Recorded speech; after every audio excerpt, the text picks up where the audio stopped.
Good evening, all.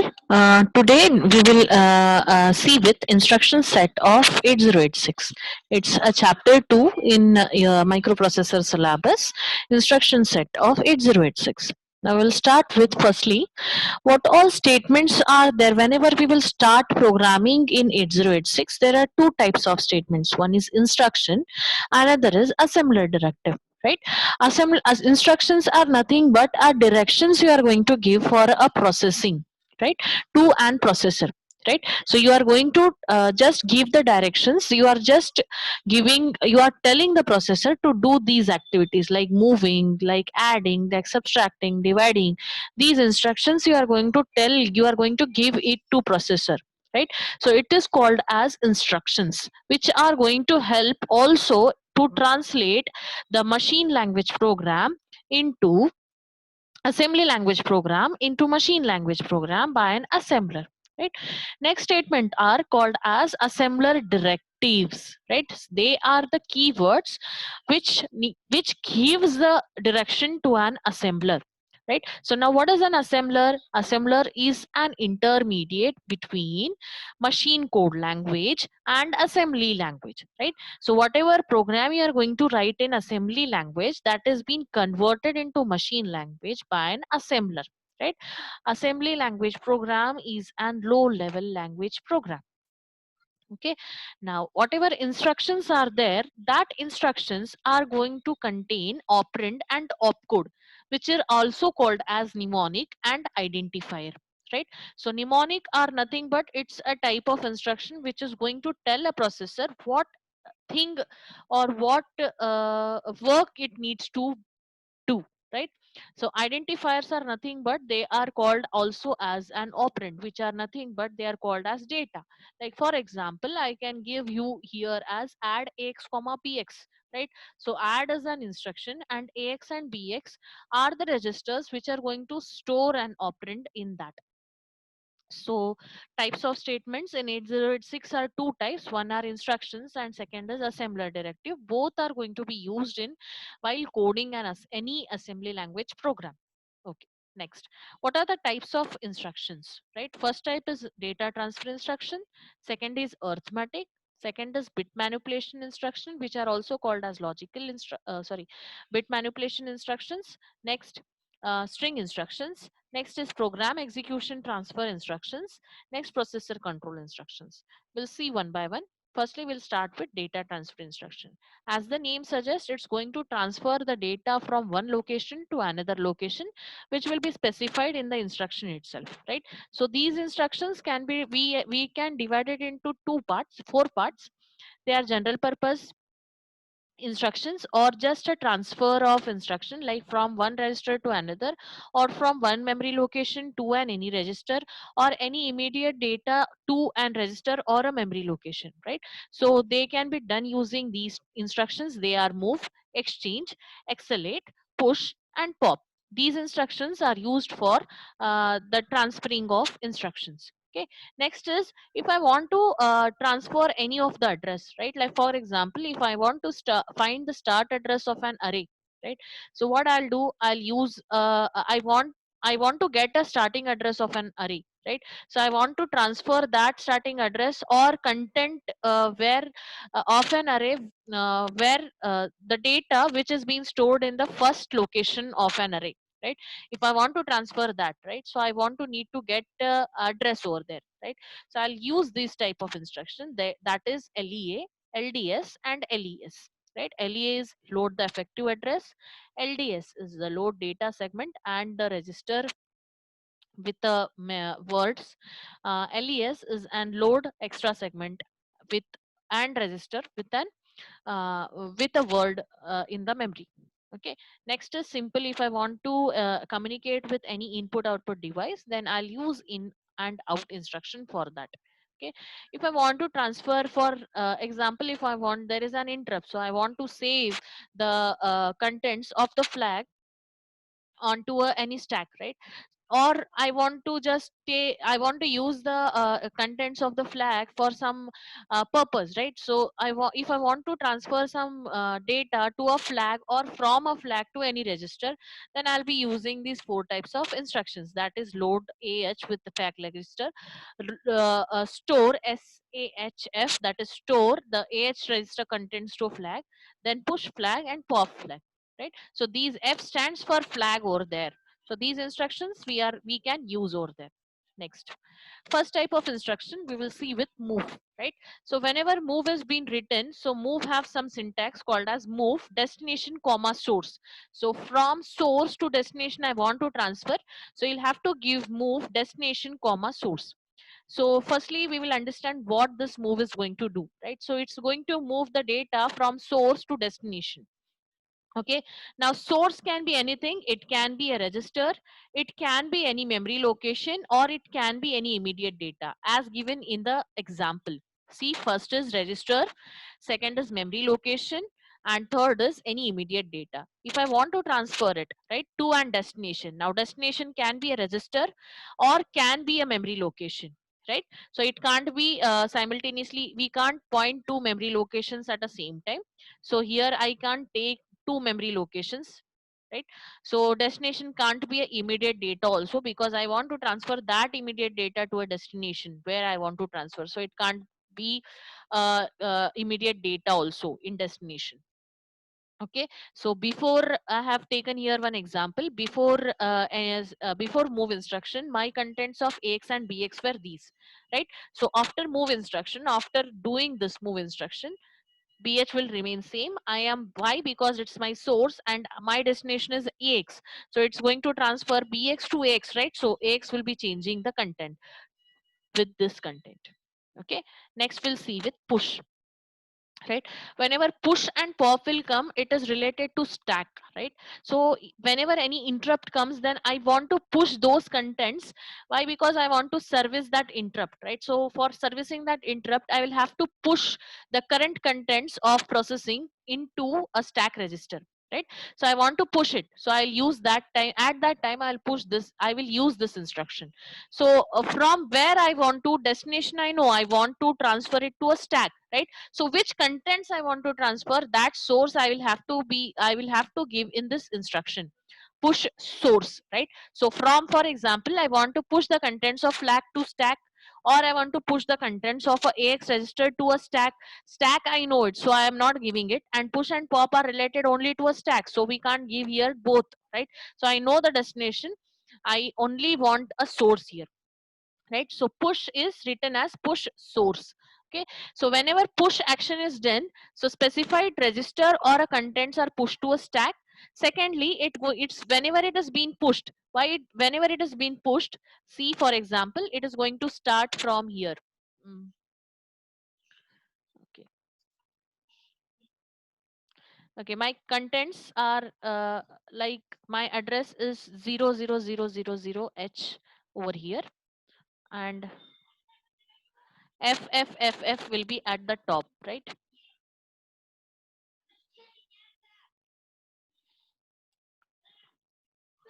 F F F F F H will be at top. Okay, so whenever I'll be starting pushing the contents, the stack pointer will be pointing over here at the top of the stack, right? So firstly I'll have to take the physical address, I'll have to calculate the physical address. Now stack pointer is pointing over here, and my SS is starting base address is 2000, so 2000 into 10 plus FFFD, so I'll get 2FFFD, calculating the physical address here, which we have studied it in chapter 1, right? So now I want to push the contents of AX. So now AX will be pushing. So first one memory location of a stack points to 8-bit, right? Storage is 8-bit. Second is 8-bit. So I will require two memory locations to save 16-bit of data, right? So lower content I'll be storing it at, and higher address content will be storing to next location. So it will decrement from FFFD to, it will come to E, right? Next SP will be pointing over here. 2 point that I can store over here, and it will go till 000h, right? So it is decrementing. So whenever I will be pushing any of the contents, at the same time my SP pointer will start decrementing by 2 if it is storing a 16-bit data. If it is storing only 8-bit data, so for example push AL, so it will be decremented by 1 location only. Okay, so push is like it's going to decrement.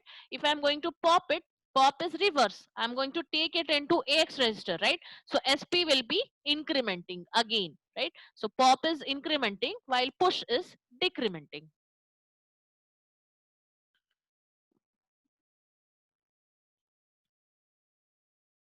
So first work is to push. While pushing, it will decrement the stack pointer by 2 and it will store it, and the instructions does not affect any of the flags over here. Okay, next, pop. Pop is reverse of that. Again, I want to pop the contents of the flag and I want to store somewhere, right? Where I have to store, that you will have to give in the instruction. So pop destination. What is the destination? It can be any register, it can be a flag, or it can be any memory location, right? So it can be any memory location you can give over there. So whenever a pop is going to be done, it's going to copy a word from a stack to any register. So whenever the register is going to be copied, it's going to increment the SP by 2. So it's a reverse action of a push. So it's going to take it into AX, and my SP is going to, sorry, the stack pointer is going to increment by 2. Okay. So next, this instruction also doesn't change any of the flag contents. Okay, next is exchange. Now exchanges means what? Move, it is similar to move only, but here the contents are both contents are being exchanged over here, right? AX content will be coming to BX, and BX will be coming into AX if I am using exchange instruction with AX and BX. Okay, so it's similar to move. It's just, it's instead of duplicating the source and destination, it will be just interchanging it, right?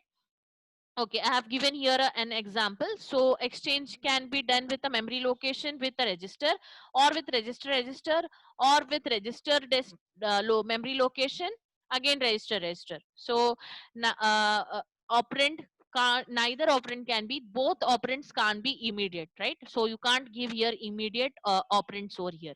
We'll see with an example. Firstly, for this we will start with taking the experiment.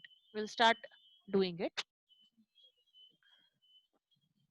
Okay, we'll switch it to EMU 8086. EMU 8086 is an platform wherein we can see this EMU 8086. I have installed it on my machine. It is a platform where we can use it for running assembly language programs. Okay, now whenever we are going to write any of the assembly language program, we require, I have told you, we require instruction as well as assembler directive, right? So 8086 supports a segmentation, right? So through programming we can segmentation is a virtual concept. It is not there actually in the memory, right? But we can show it through an programming, right? So we will do a segmentation over here. We will start with writing data segment, right? So segment here is an keyword, that is assembler directive, which stands that, which is going to tell an assembler that it's a start of data segment, right? So it will create a data segment which is going to save the data in it, right? So I have declared two datas, number 1 and number 2. So writing declaration of data is like this. Like in C you were using int a is equal to 10. Like a was the variable in which you were specifying the data type of the a also. Here also number 1 is the variable name, and db is defined byte, right? If I'm declaring a byte, so you'll have to declare byte. If I'm using a word, then you'll have to use word. If I'm using a double word, so you can use dd over here, right? So I'll, with this concept we'll see later on in assembler directives. For now you can just see that it's an 8-bit declaration, so we can use define byte over here. Similarly number 2, define byte, right? Now here I'm using temporary variable which is unknown for me. I don't know the data over here, but I'm going to use it in my program. So I don't know, so I'll put a question mark over here. Now I have declared all the variables, so now I will be ending it with end s. um, assembler directive keyword which is going to end it, right? So end s stands for end of the segment. Whenever you use this segment word, you will have to use this end s also, right? So to tell the assembler that I have ended the segment over here. Now next is to start with code segment, right? So we'll have to write a coding. So we'll start with code segment, right? So next is assume cs to code and ds to data. This is going to map the code segment with cs and data segment to ds. So this is going to map it. So the addresses whatever are there are going to be transferred to cs, right? So it's going to map it. Next, start is in c. You all were writing main, so this is the main was the start point of the execution. So here start is an label which is going to start the execution of uh, the execution, the starting point of the execution. Now these both statements are common for all the programs here. What this two statement is doing is it's loading the data whatever you have declared over here into data segment. The address is going to be loaded, right? If you not write this, then data will not be recognized. So two pointer, data is also pointer and ds is also pointer, memory pointer. So you can't write move ds comma data. So you'll have to use a help of, take a help of ax register and move it into ds. So data whatever starting address is there of this segment, so that starting address will be moved to ax and from ax to ds, right? So data is loaded in ds now. So it will be whenever I need a data, so I will be taking it from data segment and I'll be working it out. So next, number one, I have loaded it to al. Now this program tells me the exchange of two numbers without using exchange instruction. Without using exchange instruction, with the help of third variable, I am going to exchange the two numbers. Okay, so number one is I have loaded into al, number two bl. Why I have used al here? Because number one and number two both are 8-bit. So I'll have to use a 8-bit register only. I can't use AX here because I have not. If I'm using 16-bit, then I can use 16-bit. Okay, so both I have moved it. So using move instruction, I have moved it from source to destination, from source to destination. Next, I want to exchange it, right? So AL will be, I will be putting it into temporary variable. Then from BL, I'll be putting it into AL. Then from temporary variable, I will be putting it into BL. This I need not to explain it because you have done already it in C. The same concept we are going to write over here. Next, now I want to tell the processor that I want to break the flow, right? So it's a breakpoint interrupt, right? So in INT303H is a breakpoint interrupt which is going to break the flow of a program and terminate it, right?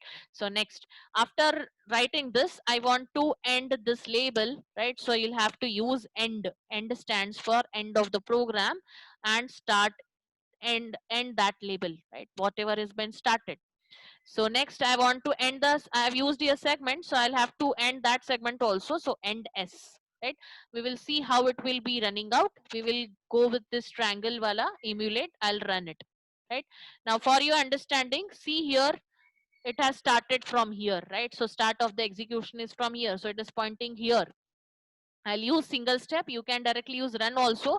I'll use single step and you can concentrate on flags also, right? I'll use single step. Just concentrate here with an execution. Sorry. Okay. Okay, next C. I'll use single step. Data will be transferred to AX, whatever start address is there. So this is my start address 010. So that will be transferred to DS now. Check this. Number one is 5. It has been transferred to AL.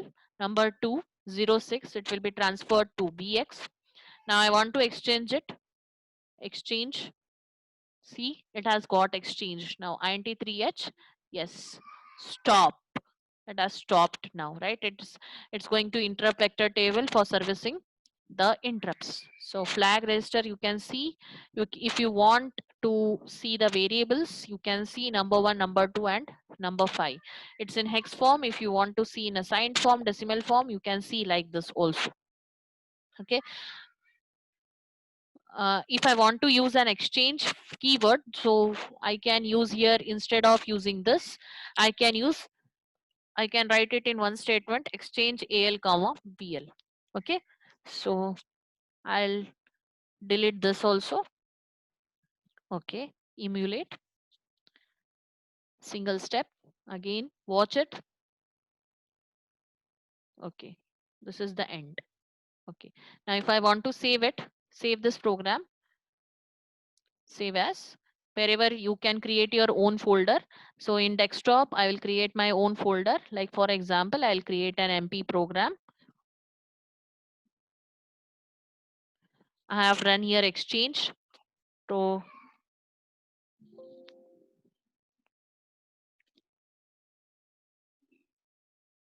exchange.asm. So I'll save it in MP program, save. My now program is saved. Okay. So we will stop here only. We'll continue with next part in next session. Thank you.